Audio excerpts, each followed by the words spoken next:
Friends, welcome to my academy. Friend, जैसा कि आप सभी को पता है, जो आपकी क्लास 6 की एनसीईआरटी है, इसमें कि हम लोगों ने हिस्ट्री का पहला चैप्टर कंप्लीट कर लिया था। यहाँ पर आपका दूसरा चैप्टर क्या दे रखा है, आरंभिक मानव की खोज में, जिसकी शुरुआत होती है एक छोटी सी स्टोरी के साथ में, तुषार की रेल यात्रा। ठीक है, तो चलिए देखते हैं इस स्टोरी के बारे में क्या दे रखा है।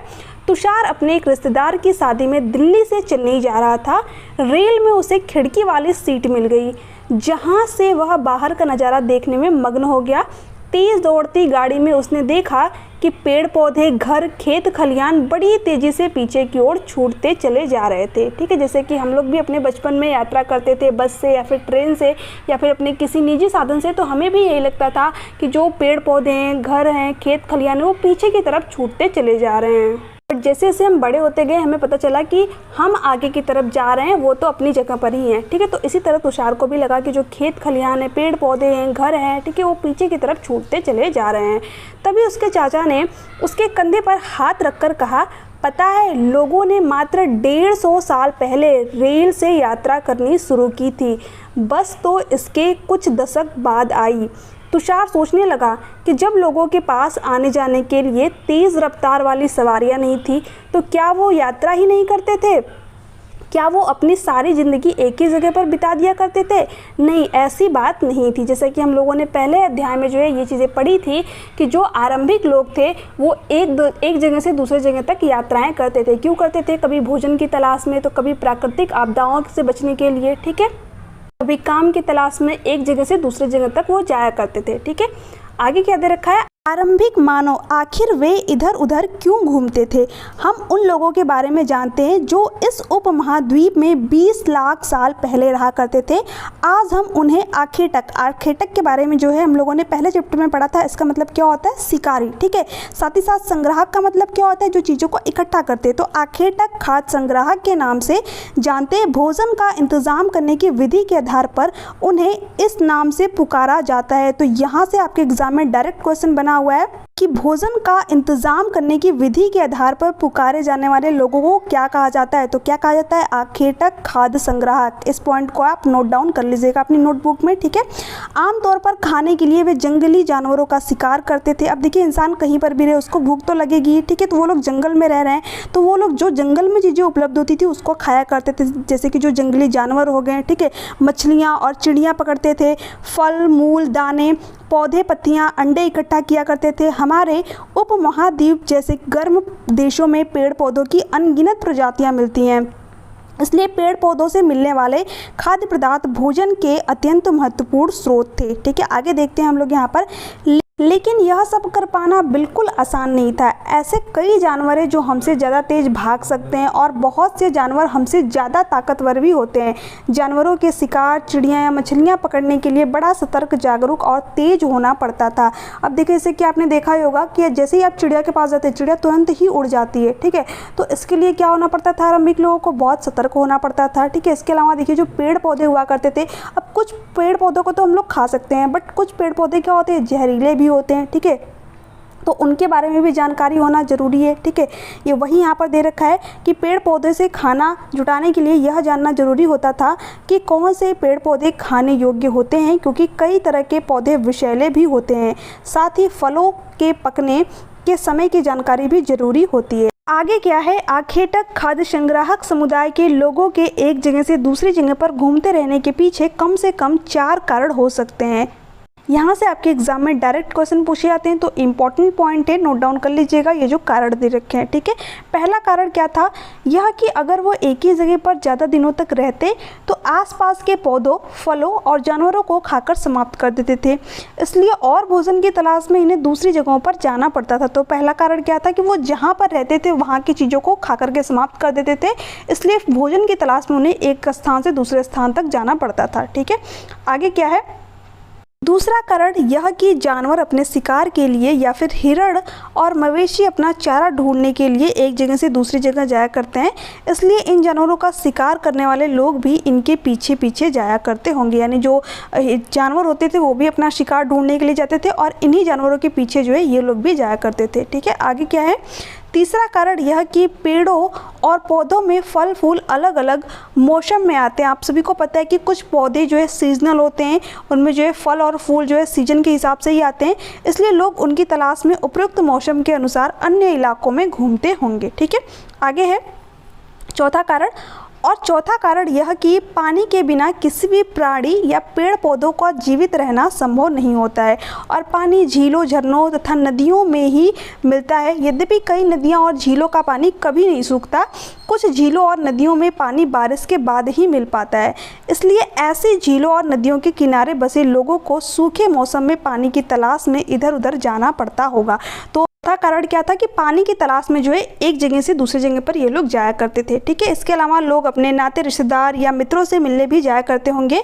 यहाँ यह स्मरण रखना जरूरी है कि ये सभी लोग पैदल यात्रा किया करते थे। तो ये कैसे यात्रा करते थे? पैदल ही यात्रा किया करते थे। ठीक है, तो हमने यहाँ पर 4 कारण जो है देखे। पहला कारण क्या था कि ये लोग जो है जहाँ पर रहते थे वहाँ की चीज़ों को खा करके समाप्त कर देते थे, तो एक जगह से दूसरे स्थान तक जो है ये लोग जाया करते थे भोजन की तलाश में। ठीक है, और दूसरा कारण आपका क्या था कि जो जानवर होते थे, ठीक है, वो अपना शिकार करने के लिए जाते थे और ये भी उनके पीछे पीछे चले जाते थे।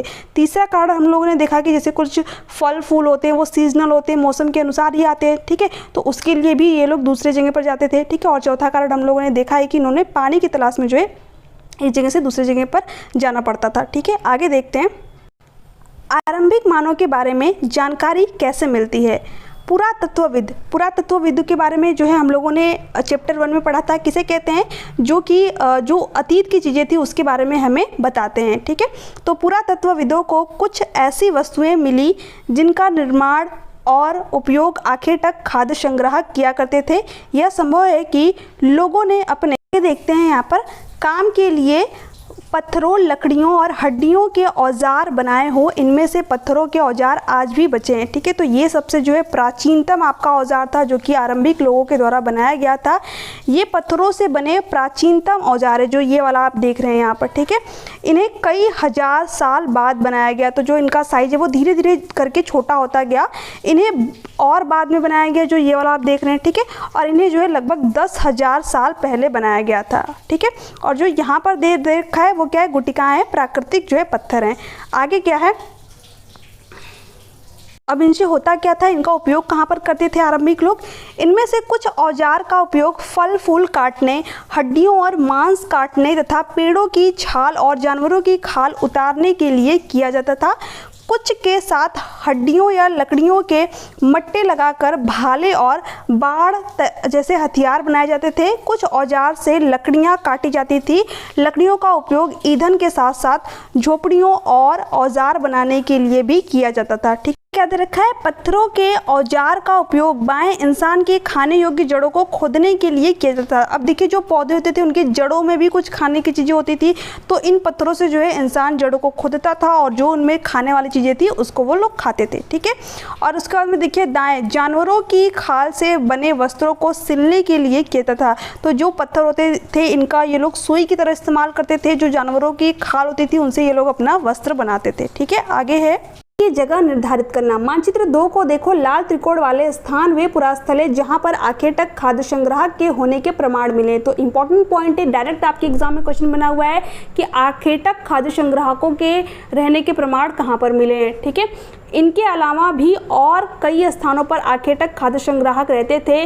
मानचित्र में सिर्फ कुछ गिने चुने स्थान ही चिन्हित किए गए हैं। कई पुरास्थल नदियों और झीलों के किनारे पर पाए गए। तो चलिए मैं आप लोगों को दिखाती हूँ कि कहाँ पर जो है आखिर तक खाद्य संग्राहकों के रहने के प्रमाण मिले। ठीक है, तो देखिए जो लाल त्रिकोण वाला आपका स्थान है, यानी कि जो भीमबेटका हो गया, इसके अलावा होशंगी हो गया, कुरनूल गुफाएं होंगे, यहाँ पर जो है आखिर तक खाद्य संग्राहकों के रहने के प्रमाण मिले हैं और ये पूरा प्रासादिक पुरास्थल है। ठीक है, ये भी ध्यान में रखना है आपको यहाँ। इसके अलावा जो ब्लू वाले दे रखे हैं ये आपके 9 पौराणिक पुरास्थल है, जैसे कि आपका चिराद हो गया, मेहरगढ़ हो गया, ठीक है, हलल्लूर हो गया, इसके अलावा दाऊजली हेडिंग हो गया। तो ये सारे जो है आपके 9 पौराणिक पुरास्थल है। ठीक है, इसके अलावा महापौराणिक पुरास्थल आपके जो है ग्रीन वाले हैं, जैसे कि आपका आदिचनलूर हो गया, ब्रह्मगिरी हो गया। ठीक है, और जो आपके पर्पल वाले ये आपके आरंभिक गाँव, ठीक है, जैसे कि आपका इनाम गाँव हो गया।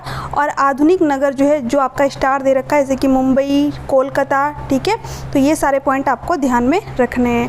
आगे चलते हैं हम लोग। यहाँ है चूँकि पत्थर के उपकरण बहुत महत्वपूर्ण थे, इसलिए लोग ऐसी जगह ढूंढते रहते थे जहाँ अच्छे पत्थर मिल सके। जहाँ लोग पत्थरों से औजार बनाते थे उन स्थलों को उद्योग स्थल कहते हैं। तो ये पॉइंट आप नोट डाउन कर लीजिएगा कि जहाँ पर लोग जो है पत्थरों से औजार बनाते थे उन स्थलों को उद्योग स्थल कहते हैं। ठीक है, आगे देखते हैं हम लोग यहाँ पर हमें इन उद्योग स्थलों के बारे में जानकारी कैसे मिलती है। आमतौर पर हमें ऐसी जगहों पर पत्थर के बड़े बड़े टुकड़े मिलते हैं और ऐसे उपकरण मिलते हैं जिन्हें लोग इन स्थलों पर छोड़ गए होंगे क्योंकि वे ठीक नहीं बने होंगे। साथ ही औजार बनाने के बाद पत्थरों के टूटे फूटे टुकड़े भी इन स्थलों पर मिलते हैं। कभी कभी लोग इन स्थलों पर कुछ ज़्यादा समय तक रहा करते थे। ऐसे स्थलों को आवासीय और उद्योग स्थल कहते हैं। तो बेसिक सा पॉइंट है। ठीक है, यहाँ देखिए ये आपका जो है ये इंपॉर्टेंट पॉइंट है, तो इसको आप जो है पूरा नोट डाउन करके रख लीजिएगा। ठीक है, क्या दे रखा है, भीमबेटका आधुनिक मध्य प्रदेश। आवासीय पुरास्थल उन्हें कहते हैं जहां लोग रहा करते थे। ठीक है, तो ये पॉइंट आप जो है नोट डाउन कर लीजिएगा कि आवासीय पुरास्थल किसे कहते हैं, जहां पर लोग रहा करते थे। ठीक है, इनमें गुफाओं मंदिरों जैसे वे स्थल होते हैं जिन्हें यहाँ दर्शाया गया है। अभी मैं आप लोगों को दिखाऊंगी। लोग इन गुफाओं में इसलिए रहते थे क्योंकि यहाँ उन्हें बारिश, धूप और हवाओं से राहत मिलती थी। तो ये भी क्वेश्चन बनता है कि लोग जो है इन गुफाओं में किस लिए रहते थे, क्यों रहते थे। यहाँ पर कारण भी आपको दे रखा है कि उन्हें बारिश, धूप तथा हवाओं से राहत मिलती थी। ठीक है, ऐसी प्राकृतिक गुफाएं विंध्य और दक्कन के पर्वतीय इलाकों में मिलती है। तो ये भी इंपॉर्टेंट पॉइंट है। ये पूरा जितना दे रखा है आपको नोट डाउन कर लेना है। ठीक है, जो ये गुफाएं थी कहाँ पर मिलती थी, विंध्य और दक्कन के पर्वतीय इलाकों में। ठीक है, जो नर्मदा घाटी के पास है। तो मैं आप लोगों को यहाँ पर ये गुफाएं दिखा देती हूँ। तो इस तरीके की जो है गुफाएं होती थी जिसमें कि लोग रहा करते थे, जिससे कि लोगों को धूप, बारिश और हवाओं से बचने में जो है मदद मिलती थी। ठीक है, आगे चलते हैं हम लोग यहाँ पर। अब देखते हैं आगे पुरास्थल के बारे में। अब देखिए जो बॉक्सेस दिए रहते हैं बहुत ही इंपॉर्टेंट होते हैं। यहीं से आपके सीटेट के एग्जाम में क्वेश्चन बन जाता है। अभ्यर्थी सोचते हैं कि ये क्वेश्चन कहाँ से आ गया। ठीक है, तो इसलिए एनसीईआरटी की एक एक लाइन इंपॉर्टेंट है और मैं आप लोगों के साथ में लाइन बाय लाइन एनसीईआरटी को डिस्कस कर रही हूँ यहाँ पर। तो अगर आप इन क्लासेस को अच्छी तरीके से देख लेते हैं तो इससे बाहर आपका एक भी क्वेश्चन नहीं जाएगा। ठीक है, प्रीवियस ईयर जो क्वेश्चन पर है उसको मैं अलग से वीडियो में कराऊंगी। हालांकि जो मैं कोशिश करूँगी कि इन क्वेश्चन आगे देखते हैं। पुरास्थल उस स्थान को कहते हैं जहां औजार, बर्तन और इमारतें जैसी वस्तुओं के अवशेष मिलते हैं। ठीक है, तो ये पॉइंट जो है आपको अच्छी तरीके से नोट डाउन कर लेना है कि पुरास्थल जो है उस स्थान को कहते हैं जहां पर औजार, बर्तन और इमारतों जैसी वस्तुओं के अवशेष मिलते हैं। ठीक है, ऐसी वस्तुओं का निर्माण लोगों ने अपने काम के लिए किया था और बाद में वे उन्हें वहीं छोड़ गए। ये ज़मीन के ऊपर, अंदर, कभी कभी समुद्र और नदी के तल में भी पाए जाते हैं। इन पुरास्थलों के बारे में आपको अगले अध्याय में बताया जाएगा। तो जिस चैप्टर में जितनी चीज़ें हैं उतनी ही मैं आप लोगों के साथ में यहाँ पर डिस्कस करूँगी। आगे क्या दे रखा है, प्रसारण औजारों का निर्माण। प्रसारण उपकरणों को प्रायः दो तरीकों से बनाया जाता था। पहला क्या था, पत्थर से पत्थर को टकराना, जैसे कि आप यहाँ पर देख सकते हैं। यानी जिस पत्थर से कोई औजार बनाना होता था उसे एक हाथ में लिया जाता था और दूसरे हाथ से एक पत्थर का हथौड़ी जैसे इस्तेमाल होता था। इस तरह आघात करने वाले पत्थर से दूसरे पत्थर पर तब तक शल्क निकालते थे जब तक वांछित आकार वाला उपकरण न बन जाए। ठीक है, दूसरा तरीका क्या था, दूसरे तरीकों को दबाव शिल्क तकनीक कहा जाता है। इसमें क्रोड को एक स्थिर सतह पर टिकाया जाता है और इस क्रोड पर हड्डी या पत्थर रखकर उस पर हथौड़ी नुमा पत्थर से सल्क निकाले जाते हैं जिसमें वांछित उपकरण बनाए जाते हैं। तो ये दोनों तरीके के बारे में आपको पता होना चाहिए कि पाषाण औजारों का जो है निर्माण कैसे किया जाता था। ठीक है, आगे चलते हैं हम लोग यहाँ पर। आग की खोज, मानचित्र 2 में कुरनूल गुफा ढूंढो। तो चलिए हम लोग देखते हैं मानचित्र 2 में। ठीक है, तो यहाँ पर जो है आपका मानचित्र दे रखा था और हमें कुरनूल गुफाएँ ढूंढनी थी, तो यहाँ पर है। ठीक है, तो ये आपकी जो है पूरा पाषाणिक पुरास्थल है, ये भी आपको ध्यान में रखना है। तो कुरनूल गुफाएं, ठीक है, यहाँ राख के अवशेष मिले। तो ये इंपॉर्टेंट पॉइंट है, आपसे पूछा जाता है एग्जाम में कि राख के अवशेष जो है कहाँ पर मिले हैं, तो कुरनूल गुफाओं में। ठीक है, इसका मतलब यह है कि आरंभिक लोग आग जलाना सीख गए थे। आग का इस्तेमाल कई कार्यों के लिए किया गया होगा, जैसे कि प्रकाश के लिए, मांस पकाने के लिए और खतरनाक जानवरों को दूर भगाने के लिए। ठीक है, आगे चलते हैं हम लोग यहाँ पर। बदलती जलवायु। लगभग 12,000 साल पहले दुनिया की जलवायु में बड़े बदलाव आए और गर्मी बढ़ने लगी। इसके परिणाम स्वरूप कई क्षेत्रों में घास वाले मैदान बनने लगे। इससे हिरण, बारहसिंगा, भेड़, बकरी और गाय जैसे उन जानवरों की संख्या बढ़ी जो घास खाकर जिंदा रह सकते थे। ठीक है, आगे है, जो लोग इन जानवरों का शिकार करते थे वे भी इनके पीछे आए और इनके खाने पीने की आदतों और प्रजनन के समय की जानकारी हासिल करने लगे।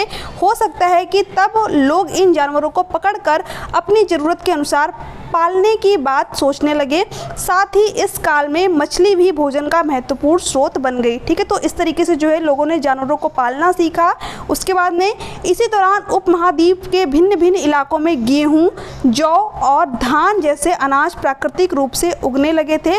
शायद महिलाओं, पुरुषों और बच्चों ने इन अनाजों को भोजन के लिए बटोरना शुरू कर दिया होगा। ठीक है, तो इस तरीके से जो है आपके जो अनाज होते थे उनकी उपज हुई। आगे देखते हैं, नाम और तिथियां बहुत ही इंपॉर्टेंट है। ठीक है, यहाँ से आपके एग्जाम में कई बार क्वेश्चन बने हुए हैं, तो आप इस पूरे पॉइंट को नोट डाउन अच्छी तरीके से कर लीजिएगा या फिर आप इसका स्क्रीनशॉट ले लीजिए। ठीक है, अदरवाइज मैं आपको ये पीडीएफ तो टेलीग्राम पे भेज दूंगी। ठीक है, हम जिस काल के बारे में पढ़ रहे हैं, पुरातत्वविदों ने उनके बड़े बड़े नाम रखे। आरंभिक काल को वे पुरापाषाण काल कहते हैं। तो ये पॉइंट जो है इंपॉर्टेंट है, ध्यान से नोट कर लीजिएगा कि आरंभिक काल को ही क्या कहते हैं, पुरापाषाणिक काल कहते हैं। ये दो शब्द पुरा यानी कि प्राचीन और पाषाण यानी कि पत्थर से बना है। ठीक है, यह नाम पुरास्थलों से प्राप्त पत्थर के औजारों के महत्व को बताता है। पुरापाषाण काल 20 लाख साल पहले, यहाँ से इंपॉर्टेंट है, नोट डाउन कर लीजिएगा। पुरापाषाण काल 20 लाख साल पहले से 12,000 साल पहले के दौरान माना जाता है। ठीक है, तो इस पॉइंट को पूरा अच्छी तरीके से नोट डाउन कर लीजिएगा। इस काल को 3 भागों में विभाजित किया गया है, आरंभिक, मध्य एवं उत्तर पुरापाषाण युग। ठीक है, तो किस काल को 3 भाग में विभाजित किया गया है, पुरापाषाण काल को कौन कौन से भाग में, आरंभिक, मध्य एवं उत्तर। ठीक है, मानव इतिहास की लगभग 99% कहानी इसी काल के दौरान घटित हुई। जिस काल में हमें पर्यावरणीय बदलाव मिलते हैं उसे मेसोलिथ यानी कि मध्य पाषाण युग कहते हैं। तो यहाँ से भी क्वेश्चन आपके एग्जाम में बना है, जिस काल में हमें पर्यावरणीय बदलाव मिलते हैं उस काल को क्या कहा जाता है, तो उस काल को मध्य पाषाण युग या फिर मेसोलिथ कहा जाता है। ठीक है, इसका समय लगभग 12,000 साल पहले से लेकर के 10,000 साल पहले तक माना जाता है। तो देखिए ये भी नोट डाउन कर लीजिएगा कि मध्य पाषाण जो युग था इसका जो है समय क्या था, तो 12,000 साल पहले से लेकर के 10,000 साल पहले तक। ठीक है, इस काल के पाषाण औजार आमतौर पर बहुत छोटे होते थे। इसे माइक्रोलिथ यानी कि लघु पाषाण काल कहा जाता है। तो ये भी इंपॉर्टेंट है। ठीक है, पूरा का पूरा पॉइंट ही इंपॉर्टेंट है, आप इसको नोट डाउन अच्छी तरीके से कर लीजिएगा। यहाँ से क्वेश्चन बनता है आपके एग्जाम में कि किस काल को जो है माइक्रोलिथ यानी कि लघु पाषाण काल कहा जाता है, तो वो आपके मध्य पाषाण युग को। ठीक है, प्रायः इन औजारों में हड्डियों या लकड़ियों के मुट्ठे लगे हशिया और आरी जैसे औजार मिलते थे। साथ साथ पुरापाषाण युग वाले औजार भी इस दौरान बनाए जाते रहे। ठीक है, आगे देखते हैं। अगले युग की शुरुआत लगभग 10,000 साल पहले से होती है। इसे नवपाषाण युग कहा जाता है। अगले अध्याय में तुम नवपाषाण युग के बारे में पढ़ोगे, तो जब अगला अध्याय आएगा हम लोग नवपाषाण युग के बारे में पढ़ेंगे। ठीक है, नवपाषाण का मतलब क्या होता है, हमने कुछ स्थानों के नाम दिए। अगले अध्याय में तुम्हें ऐसे अनेक नाम मिलेंगे। अक्सर हम पुराने स्थानों के लिए उन नामों का प्रयोग करते हैं जो आज प्रचलित है, क्योंकि हमें ज्ञात नहीं है कि उस काल में इनके क्या नाम रहे होंगे। ठीक है, आगे देखते हैं। साथ ही वे यह भी सीखने लगे होंगे कि यह अनाज कहाँ उगते थे और कब पककर तैयार होते थे। ऐसा करते करते लोगों ने इन अनाजों को खुद पैदा करना सीख लिया होगा। तो ये यहाँ पर जो था आपका, ठीक है, यहाँ पर जो पॉइंट दे रखा था उसके बारे में है। यहाँ पर जो ये इम्पोर्टेंट था तो मैंने आप लोगों के साथ में डिस्कस कर ही दिया। ठीक है, आगे है शैल चित्र। इनसे हमें क्या पता चलता है। ठीक है, तो ये आपके जो है शैल चित्र है। अब देखिए यहाँ पर क्या दे रखा है। जिन गुफाओं में लोग रहते थे उनमें से कुछ की दीवारों पर चित्र मिले हैं। इनमें कुछ सुंदर उदाहरण मध्य प्रदेश और दक्षिण उत्तर प्रदेश की गुफाओं में मिले चित्र हैं। इनमें जंगली जानवरों का बड़ी कुशलता से सजीव चित्रण किया गया है। तो यहाँ पर आप देख सकते हैं ये जो शैल चित्र है आपकी, जिसमें कि जंगली जानवरों का जो है बड़े कुशलता से सजीव वर्णन किया गया है। ठीक है, आगे है कौन क्या करता था। हमने पढ़ा कि आरंभिक लोग शिकार तथा फल मूल का संग्रह किया करते थे। वे पत्थरों के औजार और गुफाओं में चित्र बनाते थे। क्या हमें कोई ऐसे साक्ष्य मिलते हैं जिससे यह पता चले कि महिलाएं शिकार करती थी या पुरुष औजार बनाते थे, या फिर महिलाएं चित्रकारी करती थी और पुरुष फल मूल इकट्ठा करते थे? वास्तव में हमें इसका ज्ञान नहीं है, ठीक है। तो इसके बारे में हमें भी कोई जानकारी नहीं है, लेकिन दो बातें हो सकती हैं, महिलाएं और पुरुष दोनों ने मिलकर कई काम एक साथ किया होगा। यदि यह भी संभव है कि कुछ तरह के काम केवल महिलाएं करती थी और कुछ केवल पुरुष। इसके अलावा उपमहाद्वीप के अलग अलग क्षेत्रों में अलग अलग परंपराएं भी रही होंगी, ठीक है। आगे है, ये इंपॉर्टेंट है तो इसको ध्यान से देख लीजिएगा। भारत में शुतुरमुर्ग। भारत में पुरापाषाण युग के दौरान शुतुरमुर्ग होते थे। महाराष्ट्र के पटने पुरास्थल से शुतुरमुर्ग के अंडों के अवशेष मिले हैं। तो यहाँ से क्वेश्चन आपके एग्जाम में पूछा जा सकता है कि शुतुरमुर्ग के अंडों के अवशेष कहाँ से मिले हैं? तो महाराष्ट्र के पटने पुरास्थल से, ठीक है। इनके कुछ छिलकों पर चित्रांकन भी मिलता है। इन अंडों से मनके भी बनाए जाते थे। तो यहाँ पर आपको जो है कई ऑप्शन देकर के पूछ सकता है आपके सीटेट के एग्जाम में कि क्या इन छिलकों पर चित्रांकन भी मिलता था? तो ये बात भी सही है, और इन अंडों से जो है मनके भी बनाए जाते थे, ठीक है। आगे बढ़ते हैं हम लोग। हुशंगी का सूक्ष्म निरीक्षण। तो हुशंगी के बारे में हम लोगों ने मानचित्र 2 में देखा था, फिर से देख लेते हैं एक बार। तो यहाँ पर है आपकी जो है हुशंगी, ठीक है। ये भी आपकी पुरापाषाणिक पुरास्थल है। आगे देखते हैं। यहाँ पर पुरापाषाण युग के कई पुरास्थल मिले हैं। तो आपको ये भी जो है ध्यान में रखना है कि कहाँ पर जो है पुरापाषाण युग के कई पुरास्थल मिले थे। तो वहाँ वो हुशंगी में, ठीक है। कुछ पुरास्थल से अलग अलग कार्यों में लाए जाने वाले कई प्रकार के औजार मिले थे। यह संभवतः आवास और उद्योग स्थल रहे होंगे। कुछ छोटे पुरास्थलों में भी औजार के बनाए जाने के प्रमाण मिले हैं। इनमें से कुछ पुरास्थल झरनों के निकट थे। अधिकांश औजार चूना पत्थरों से बनाए जाते थे। तो ये भी पॉइंट आपको ध्यान में रखना है, ठीक है। आगे है अन्यत्र। अपने एटलस में फ्रांस ढूंढो, ठीक है। यह चित्र फ्रांस की एक गुफा का है। तो आप यहाँ पर देख सकते हैं, ये जो चित्र है ये आपके फ्रांस की एक गुफा का है, ठीक है। इस पुरास्थल की खोज लगभग 100 साल पहले 4 स्कूली छात्रों ने की थी। तो ये भी पॉइंट आपको ध्यान में रखना है, ठीक है। इस तरह के चित्र लगभग 20,000 साल पहले से लेकर के 10,000 साल पहले के बीच बनाए गए होंगे। इनमें कई जानवरों के चित्र हैं। इनमें जंगली घोड़े, गाय, भैंस, गैंडा, रेनडियर, बारहसिंगा और सुअरों को गहरे चमकीले रंगों से चित्रित किया गया है। तो आप यहाँ पर जो है देख सकते हैं इस चित्र में, ठीक है। आगे देखते हैं। इन रंगों को लौह अयस्क और चारकोल जैसे खनिज पदार्थों से बनाया जाता था। यह संभव है कि इन चित्रों को उत्सवों के अवसर पर बनाया जाता था। फिर इन्हें शिकारियों द्वारा शिकार पर निकलने से पहले कुछ अनुष्ठानों के लिए बनाया गया होगा, ठीक है। तो ये सारे जो है इंपॉर्टेंट आपके पॉइंट थे जो कि आपके एनसीईआरटी के बुक में दे रखे हैं, ठीक है। फ्रेंड्स, यहाँ पर जो है आपका एनसीईआरटी का सेकंड चैप्टर भी कंप्लीट होता है हिस्ट्री का। यहाँ पर जो है आपके कुछ उपयोगी शब्द दे रखे हैं जिनके बारे में हम लोगों ने पढ़ा ही। आखेटक खाद्य संग्राहक के बारे में हम लोगों ने पढ़ा, ठीक है। आखेटक यानी कि जो शिकारी होते थे और संग्राहक जो चीज़ों को इकट्ठा करते थे, तो आखेटक खाद्य संग्राहक, ठीक है। पुरास्थल के बारे में हम लोगों ने पढ़ा, उद्योग स्थल के बारे में हम लोगों ने पढ़ा, आवासीय स्थल, पुरापाषाण, मध्यपाषाण युग और लघुपाषाण युग, इन सभी चीज़ों के बारे में हम लोगों ने यहाँ पर अच्छी तरीके से पढ़ा। इसमें से एक भी शब्द ऐसा नहीं है जिसके बारे में हम लोगों ने यहाँ पर डिस्कस नहीं किया हो और जिसको कि मैंने आप लोगों को नोट डाउन नहीं कराया हो, ठीक है। तो इसके आगे की क्लास जो है हम लोग अगले दिन देखने वाले हैं, ठीक है। जहाँ पर कि हम लोग क्लास 3 को यानी कि जो आपका चैप्टर 3 है उसको डिस्कस करेंगे, भोजन संग्रह से उत्पादन तक, ठीक है। तो ये सारी चीज़ें हम लोग जो है नेक्स्ट क्लास में देखने वाले हैं। यहाँ पर आपका जो है चैप्टर 2 समाप्त होता है। अगर आपको क्लास अच्छी लगी हो तो प्लीज़ चैनल को सब्सक्राइब कर लीजिएगा, वीडियो को ज़्यादा से ज़्यादा शेयर कीजिएगा, लाइक कीजिएगा और नीचे कमेंट सेक्शन में भी कमेंट करके भी जरूर बताइएगा। वीडियो को बनाने में बहुत मेहनत लगती है फ्रेंड्स, तो अगर आपको थोड़ी भी यहाँ से हेल्प मिली हो तो प्लीज़ चैनल को सब्सक्राइब जरूर कर लीजिएगा। इसलिए मैं आपको वीडियो के शुरू में या फिर बीच में भी नहीं बोलती हूँ क्योंकि उससे थोड़ा सा फ्लो ख़राब होता है, ठीक है।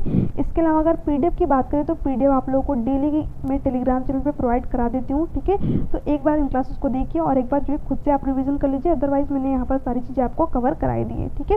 इसके अलावा देखिए प्रीवियस ईयर क्वेश्चन पेपर को लेकर के आप लोगों के बहुत ज़्यादा डाउट थे कि प्रीवियस ईयर क्वेश्चन पर भी कराइए। तो देखिए अभी आपकी एनसीईआरटी सीरीज चली है, ठीक है। इसके बीच बीच में जो है मैं आप लोगों को प्रीवियस ईयर क्वेश्चन पर भी कराती रहूँगी।